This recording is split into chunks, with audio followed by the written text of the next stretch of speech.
And just like that, we're back.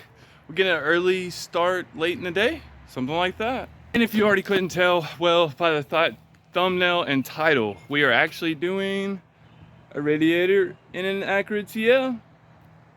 Busted radiator things. All right, so what we're gonna need, minus all that, so what we're gonna need, you're gonna need a couple pair of pliers, 10mm socket, whatever you're choosing. And of course, the new radiator, and coolant, and water wetter. Just something extra. All right, so first things first, you do need a drip bucket. Just because the drip bucket for the coolant is always the best thing. All right, so first thing, you move the radiator cap to let it cool. I've let it cool down, so that's why mine's already off.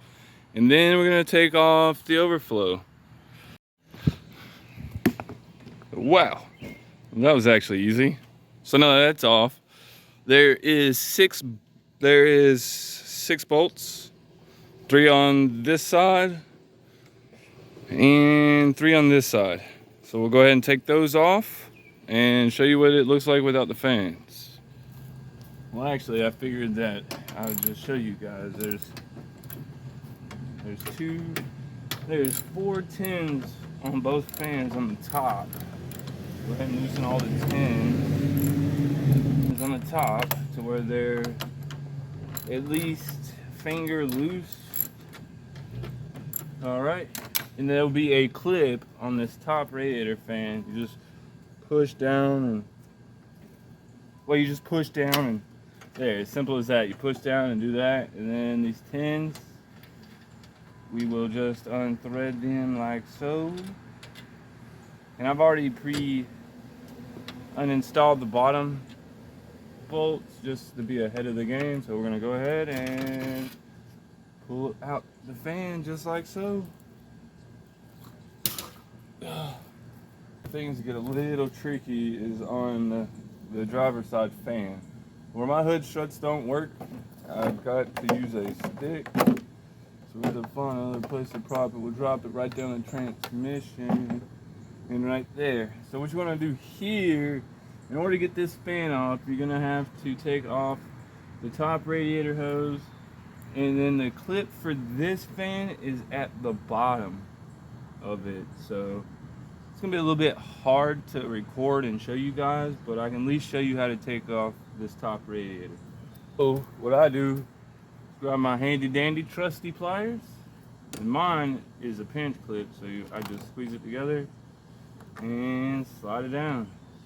And the same process goes for the bottom hose as well. So I'll go ahead and undo the clip, the bottom radiator hose, and then we'll get back to me actually taking out the fan and showing you what we do from there. It was a pain in the butt, more than you'd ever like to know, guys.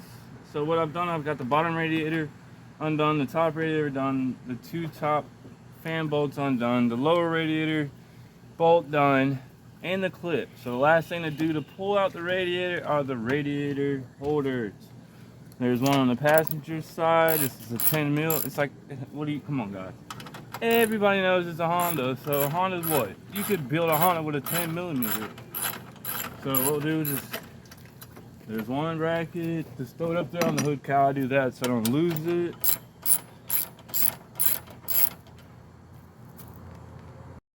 Alright, so we just went ahead and skipped that clip. Made it easier. So make sure the top radiator hose is out of the way. Make sure the bottom is loosey-goosey. You know, like throwing a hot dog in a hallway type of deal. And this sucker's gonna be hot. So what I need to do, I'm gonna go ahead and throw one of these top bolts back in, just so I ain't losing my finger in a cloud of sunflowers or something. So all we do is just like that. Oh, and just like that, as you boys can see, radiator is out. There's the fans, and you can see how busted that this sucker was. All that right there is completely where it was leaking like a sieve. And then you can see where the deer made a little contact with one of the fans when it hit and made a big old impression, therefore it was leaking around there too. And if we want to be really anal about it, you can see the top of the radiator is busted there, and all along there. And well, here we go. Here's a good comparison. There's the old and the new. Sheesh. All right, now you always protect the fan. You see these tabs right here. There's one here, two there, two up there, two up there. Plastic fan, left side.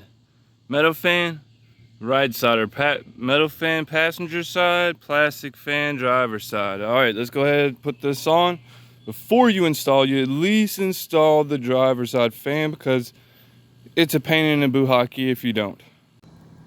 All right, now that we've got the driver side fan put on, now we're just gonna kind of throw it in there. Just like that, it's in. I wish I could say it was easier, but it's not. The fan goes on the driver's side, so we're gonna go ahead and slide this in. And remember, you put those two bolts on the cowl of the car. Why? Because easy access. That's what she said. Haha. I know one of y'all laughed at least for me. Sometimes the jokes are not funny when you're by yourself. But I still get a good laugh. So anyways, 2 tins. And it's the tins, something I should have told you. It's the tins with the washers on them. They look totally, completely different than the other tins to pull off. And I messed up and used the radio. You take it, and remember, you've already put the top bolts on, so all you gotta do is, we've already done the tighten the passenger side fan bolts on the top and bottom because you installed that right before you put it in the car. Why? Because it's a pain in the buhaki.